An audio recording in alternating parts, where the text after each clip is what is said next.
pagi anak-anak, apa kabarnya hari ini? Kita mulai Sunday School hari ini dengan doa ya. Mari kita berdoa. Tuhan Allah Bapa, kami bersyukur dan berterima kasih atas kasih karunia-Mu. Engkau masih memberikan kami kesehatan yang baik dan jauhkanlah kami dari wabah virus corona ini ya Bapa. Dan berikan hikmat yang daripada-Mu untuk kami bisa mengerti firman hari ini. Semoga firman bisa selalu tertanam di hati kami. Dalam nama anak-Mu yang tunggal Yesus Kristus kami berdoa dan mengucap syukur. Amin. Hari ini kita membahas Raja Manasye, generasi ke-12 dari Raja Yehuda Selatan. Kita baca ayatnya di 2 Raja-Raja 21 ayat 1 sampai 2. Ayo kita mulai baca bersama. Manasye berumur 12 tahun pada waktu ia menjadi raja dan 55 tahun lamanya ia memerintah di Yerusalem. Nama ibunya ialah Herzibah.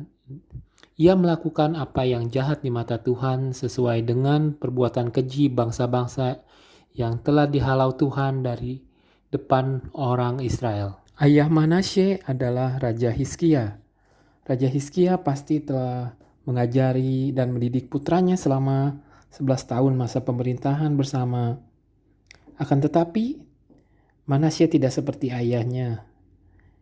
Ia melakukan apa yang jahat di hadapan Tuhan. Kita lihat apa dosa-dosa Manasye yang menimbulkan sakit hati Allah. Ia mendirikan kembali bukit-bukit pengorbanan yang telah dimusnahkan oleh Hizkia ayahnya. Zaman dulu, ayahnya telah menghancurkan segala bukit-bukit pengorbanan. Malah ia dirikan kembali. Sepertinya dia melawan Tuhan. Ini yang menimbulkan sakit hati Tuhan. Dan juga ia membangun kembali mesbah-mesbah untuk Baal, untuk penyembahan berhala. Dan juga ia membuat patung Asyera, ya patung berhala. Dan ini pun yang menimbulkan sakit hati Allah. Manasye pun sujud menyembah kepada segenap tentara langit dan beribadah kepadanya. Tentara langit itu dewa-dewa ya. Ia mendirikan mesbah-mesbah di rumah Tuhan. Ia mendirikan mesbah-mesbah bagi segenap tentara langit di kedua pelataran rumah Tuhan. Ia mempersembahkan anaknya sebagai korban dalam api. Ia melakukan ramal dan telaah. Ia menghubungi para pemanggil arwah dan roh peramal. Ia menaruh patung Asyera di rumah Tuhan. Para penduduk dan rakyat ia sesatkan untuk berbuat jahat, bahkan bertindak lebih jahat dari bangsa-bangsa lain.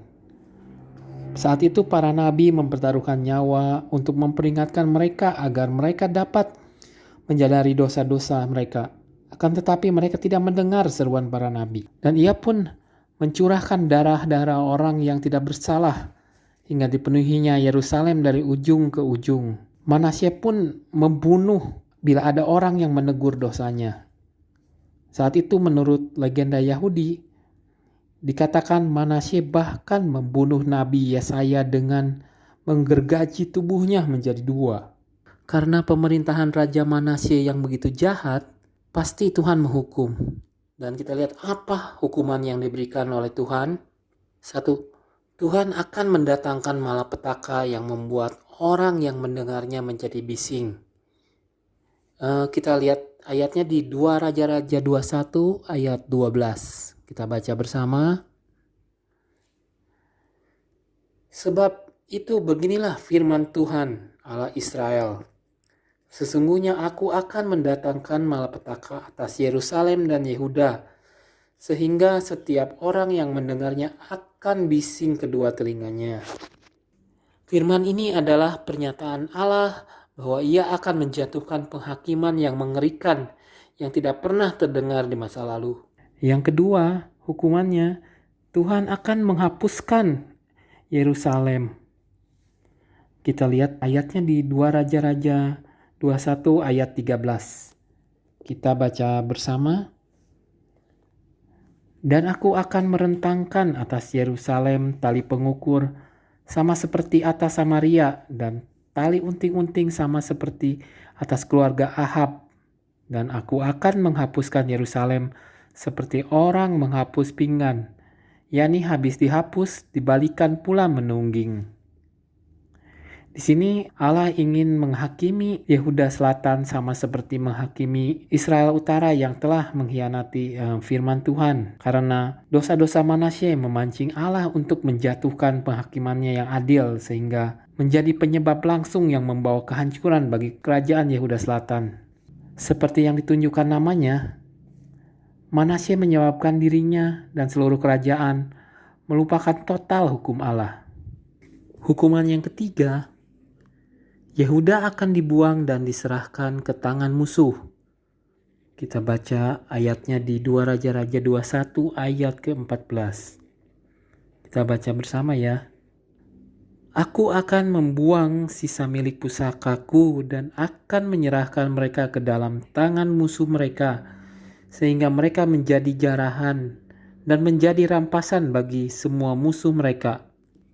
Sesuai dengan nubuat Allah, apa yang kemudian terjadi? Allah membawa para pemimpin pasukan Asyur untuk menyerang kerajaan Yehuda. Dan juga Manasye dibelenggu dengan rantai. Dan rantai yang digunakan adalah rantai untuk membelenggu binatang buas.